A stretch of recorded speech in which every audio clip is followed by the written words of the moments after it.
காதலன் தான் லவ் பண்ற பொண்ண தொலைச்சிட்டு நிக்கிறான். எங்க இருக்கான்னு தெரியல, தேடறான். இந்த சுச்சுவேஷனை வைரமுத்து கிட்ட சொல்றாங்க. ஒரு உவமை மூலியமா அதை சொல்றாரு. அந்த உவமைய 3 பாடல்கள்ல பயன்படுத்திருக்காரு. பூங்காற்றிலே உன் சுவாசத்தை தனியாக தேடி பார்த்தேன். இந்த வரியே போதும், அந்த சுச்சுவேஷனை ரொம்ப அழகா சொல்லிட்டாரு. ஆனா இதுக்கு அடுத்து மழை துளியையும் கடலையும் வச்சு ஒரு லைன் எழுதியிருப்பாரு. அந்த கற்பனையை பாராட்டுறதுக்கு வார்த்தைகளே இல்ல. கடல் மேல் ஒரு துளி வீழ்ந்ததே, அதை தேடி தேடி பார்த்தேன். ஜே படத்துல வர உன்னை நான் பாட்டுலயும் இந்த லைனை யூஸ் பண்ணிருப்பாரு. மறுமுறை உன்னை சந்திப்பேனா, மலர் கண்ணுக்குள்ளே வசிப்பேனா. ஹீரோவும் ஹீரோயினும் வெவ்வேறு ஊர்ல இருப்பாங்க. விதி அவங்க 2 பேரையும் மறுபடியும் சந்திக்க வைக்குமா அப்படிங்கிறது தான் அந்த படத்தோடைய கதை. மழை துளி எங்கே என்று கடல் காட்டுமா.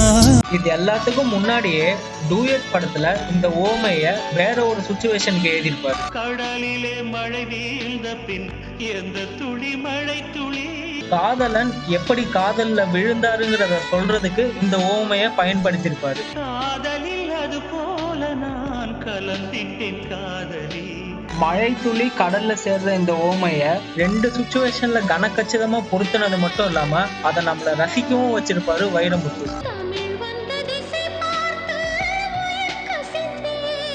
படத்துல ஹீரோயினோட பேர் அஞ்சலிங்கிறதுனால அஞ்சலின்னு பாட்ட ஆரம்பிச்சது மட்டும் இல்லாம புஷ்பாஞ்சலி, பொன்னாஞ்சலி, நடனாஞ்சலி, கீதாஞ்சலி, கவிதாஞ்சலின்ட்டு அஞ்சலின்னு முடியக்கூடிய சொற்களை வச்சே பாட்டு எழுதியிருப்பாரு. இதே மாதிரி வாலி அவர்களும் அவ்வை சண்முகில ஒரு பாட்டு எழுதியிருப்பாரு. அது என்ன பாட்டுங்கிறத நீங்க கமெண்ட்ஸ்ல சொல்லுங்க.